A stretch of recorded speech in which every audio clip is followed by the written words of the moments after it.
All right, everyone, welcome back to another episode of Inspired by Jimmy L. Here is my reaction to yet another motivational clip. This particular one here is by Wayne Dyer, and it states on what it really means to feel good. Listen up. I want to come up here, and I want to offer this to you as a very important and powerful piece of advice that came to me years ago. You cannot get sick enough to heal one person on this planet, and you cannot get poor enough to make one person wealthy on this planet. And you cannot get confused enough to unconfuse one person on this planet. No amount of your feeling bad. When you say feeling bad, what you do is you lose your connection to source. And when you lose your connection to source, what happens is you create something called resistance. I can't do this. It's not possible. I don't deserve it. It's just not something that I can do.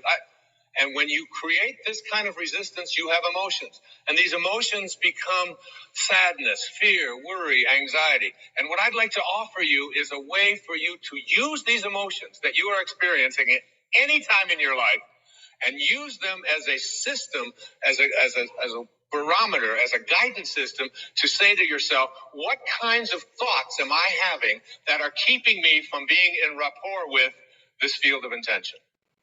And at any moment that you're not feeling good, you are attracting exactly the opposite of what it is that you would like to attract into your life.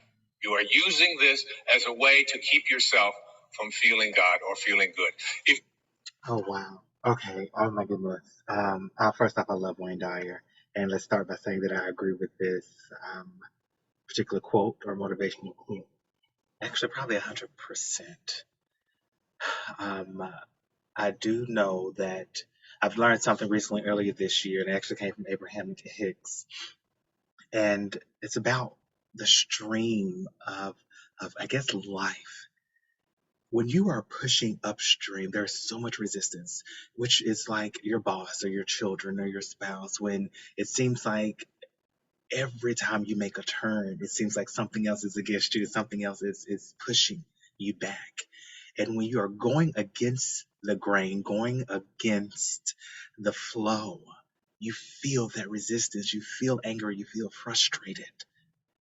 But I believe that Christians has been using this term for so long, but not necessarily understanding the holistic portion of it.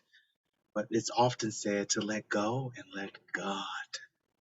When you let go and you flow in the same position or within the same direction of the stream that you're in, you just let go. If your boss is acting a fool, okay. I don't have to defend my honor. I don't have to defend myself against you. That was your choice as my boss or as my leader to act a fool. It was your choice to be stupid. I choose to not participate with your stupidity. It's no different than your spouse or your children. It was your decision to make this act. It was your decision to do this particular thing. I choose to make sure that I not participate again in this type of behavior. I don't have to respond to you negatively. And so what I know when I took my husband a minute to kind of get a hold to, but I remember us being in an argument and I looked at him square in his face and I said, you get 10 minutes of my frustration, of my anger. And after that, I'm done. And I later on told everyone else via my podcast that if I'm willing to give my husband 10 minutes of my time with frustration and my irritation when I'm having a disagreement with him, imagine how little of time that I'm going to give you. I have zero time for foolishness. I have zero time to waste my energy.